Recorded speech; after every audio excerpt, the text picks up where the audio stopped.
What's up, people? Welcome back to the channel. So the competitive Yu-Gi-Oh season has ended. We are now entering the world season.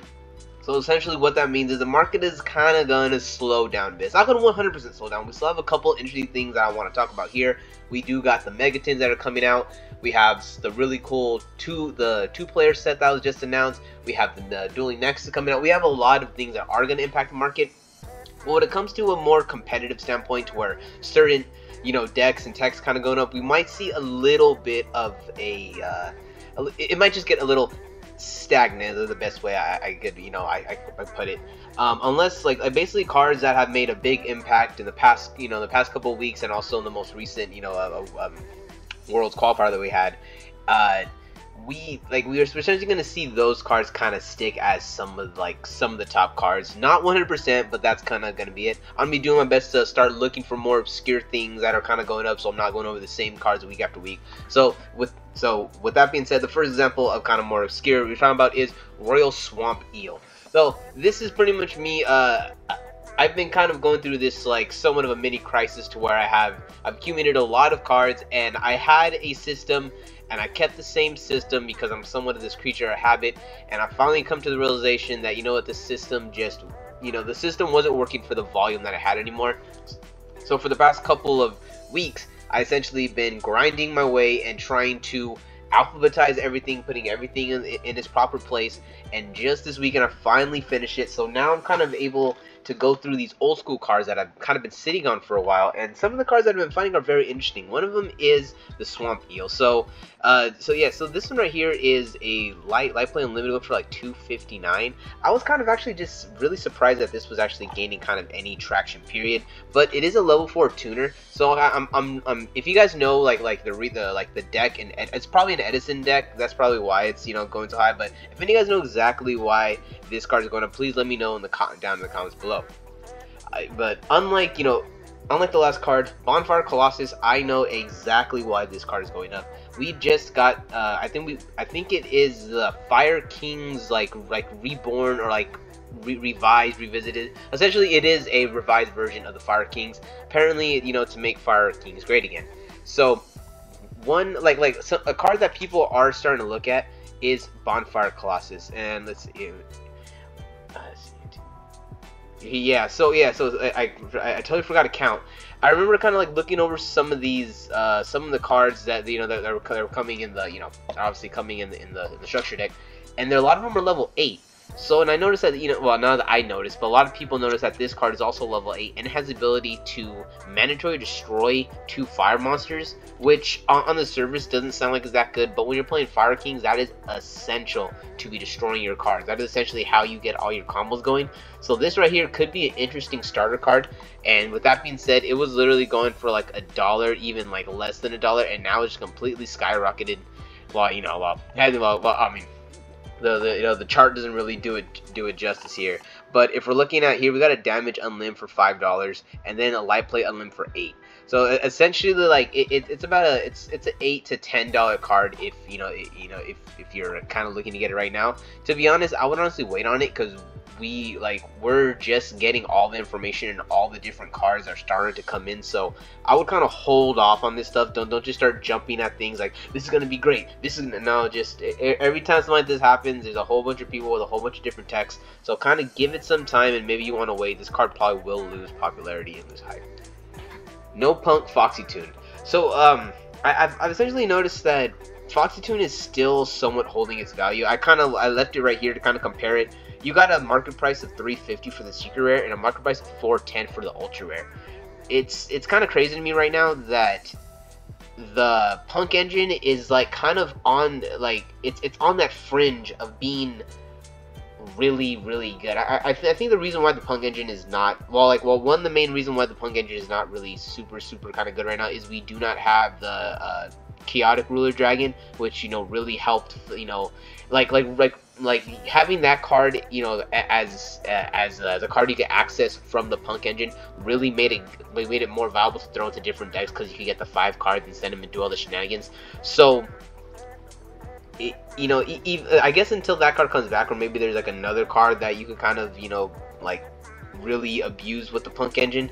To be honest, I kind of see it as more a secondary engine to like the Runic engine or the For Hire engine or the Sprite engine, you know, like or even the Malfi engine to a certain extent, because it is very small and doesn't require too much to really like. It doesn't require too much for you to, you know, too much investment is what I'm trying to say. So with the with the Punk engine a little bit different, but with that being said, Foxy Tune is still holding that price. So if you know if you're pulling these out of packs, you're essentially getting your money back. Tri Edgemaster is a card that I kind of just want to briefly kind of mention that this is a really cool tech option for any kind of potential synchro base deck, or maybe like Black Wings that like, you know, like to synchro, or any deck that simply kind of likes to just have synchro summoning as an option. There's a lot of really cool things that you could do with this card. And if you could, you know, if you could find a way to summon it with 3 or more monsters and get all the effects, which is destroy one of the card in the field, draw 1 card, and treat this card as a tuner, you can get a lot of value for this card. It's going for really cheap, going for about 49 to 50 cents. So if you see these at your locals, I would just pick them up, slowly start getting a page of these, because I would not be surprised if, you know, sometime down the line these things go up to like a $2, $3, $4 card. So Divine Arsenal AAA Zeus Sky Thunder. This card is getting a reprint in the newly announced 2-player set, which I think is really cool. I might do a separate video kind of going over that.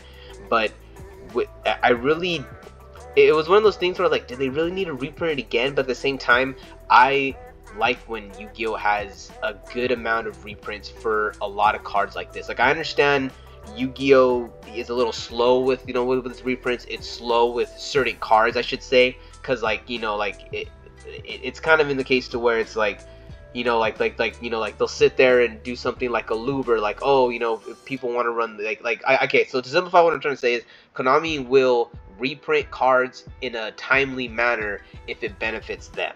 Like, they will not do it to benefit. If it was up to Konami to release a really good deck, like let's just say the core set after the 2023 Megatins are released, there's like a super powerful deck that comes in there. Konami would have no problem making that deck the best deck, never hitting it on the ban list, and then not reprinting it until the next into the 2024 you know, tins, and then literally making its way to an entire year. Konami would have no problem doing that. They've done it before. They could do it again, but now Konami kind of only does that with certain specific cards, so where they'll take like a long time to reprint it, or like a Pot of I was gonna say Desire. So the same thing that they do with the thing that they kind of done with Pot of Prosperity, to where they, you know, like they took a very long, well, actually no, that's exactly what they did. It got reprinted in its core set, and they didn't reprint it until the tin, and now we haven't seen another reprint of that card. So Konami has no problem doing that, and they now only choose to do that with specific cards.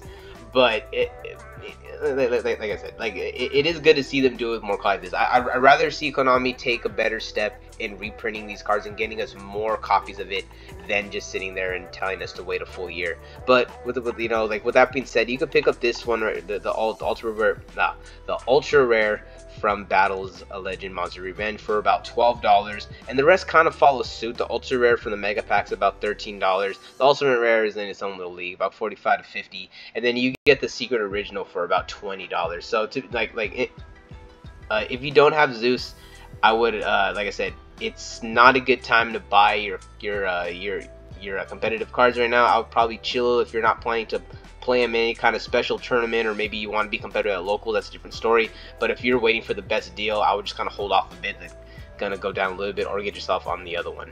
Forbidden Droplet is a interesting tech card. While I was getting this put together, I was kind of thinking of cards, and I was watching the feature match of Heroes versus Runic for Hire, you know, Sprite, and there's a couple cards that I got from there that I added on there, and one of them was Forbidden Droplet, and I remember I think it was one of the announcers that said that Forbidden Droplet has kind of fallen out of the favor, you know, in the you know, recently, which is true, but there are certain matchups that really lose to it, and I mean, like, he is very right, but like, I feel like Forbidden Droplet, there was a time where it was the card, but it, you know, like, it really is not the card anymore. But in certain strategies to where you either need stuff in the grave or you just don't mind having the extra resource, or even to dodge hand traps. I totally forgot that this card can dodge hand traps, or some kind of interruption. So seeing that is very interesting. You got the secret right here from the from Brothers of Legend. You have $15. The ultra rare from Duels of the Deep at $15. These right here, the secret looks really nice. I would go ahead and pick these up at $15. I think these are a good price. I would stay away from these right here, and if you just need to get it to have them, I would pick these up in the 15 range. Book of Moon. So Book of Moon is a card that I saw just go off, well, I shouldn't say go off, but like a lot of people have been using it. They've been using it to dodge hand traps, using it to dodge interruptions, using it to allow their effects to go off. I love Book of Moon, and I did not know that all these different versions are so expensive. Essentially, the secret rares from Legend Collections, Yu-Gi World, and Joey's World are about $9 a piece. The ultra rares from Turbo Packs are in the $15 to $20 range. Then you got the ultimate rares. Oh my god, these are here going $80, 550 on the lowest for this super rare. So just like, okay, there's a lot of like cheaper budget options. You don't have to go. You get a lot of commons are like, then the 63 cents, 50 cents, 68 cents. So like there's a lot of like good budget versions of this card out there. But yeah, I guess the cheapest holo version, I guess you're paying is the gold rare at 150. I think there's a platinum rare. Yeah, here, your platinum, you have $5 for the platinum rare. I'm telling you, this is very controversial. I am not the biggest fan of platinum rare, but it's also not the worst. I just don't like, if you get too many scratches on this card, it looks like really, really, really bad. That's the one thing about platinum. So yeah, so Book of Moon, if you have these, if you have any kind of shiny version except for the gold, you're looking at about a $3 to like $15 price point, depending on which one you have. Fusion Destiny, this is another interesting card that I kind of picked off. I really don't see Heroes kind of making this huge kind of crazy splash, but I do see them as a very serious rogue contender for the foreseeable future. Heroes have had different pockets of the meta to where they become like borderline top tier, and cards like Fusion Destiny are the reason why that happened. This card kind of goes everywhere, it kind of fluctuates, but I wouldn't want to be caught off guard. If you want to invest in something, if there's something that I would suggest to invest in, I would be investing in these Fusion Destinies. Maybe not these, maybe not like the secret. Well, actually, no, these secret rares are actually pretty low. They're in the $2 range. The ultra and the supers are pretty much like kind of similar, like $150 and about $2. The ultimate rares, this right here, if you're looking to spend big money, I think this is actually a really good buy. I wanted to get these, but like I ended up going to get I ended up getting the Toon Kingdoms instead. But now that these are at this price now, I think I might start going after these right here. You get the ultimate rares for about $30. So if you got a lot of extra money and you kind of want to pick a hero card to invest in, I would think Fusion Destiny is a pretty decent choice. Like I said, that isn't the worst choice. I honestly probably want to get a lot of these secrets. They're cheaper, and these will probably move easier because people will, just pick up the secret. They like the secret. Destiny Hero Phoenix Enforcer is the last card that I want to go over here.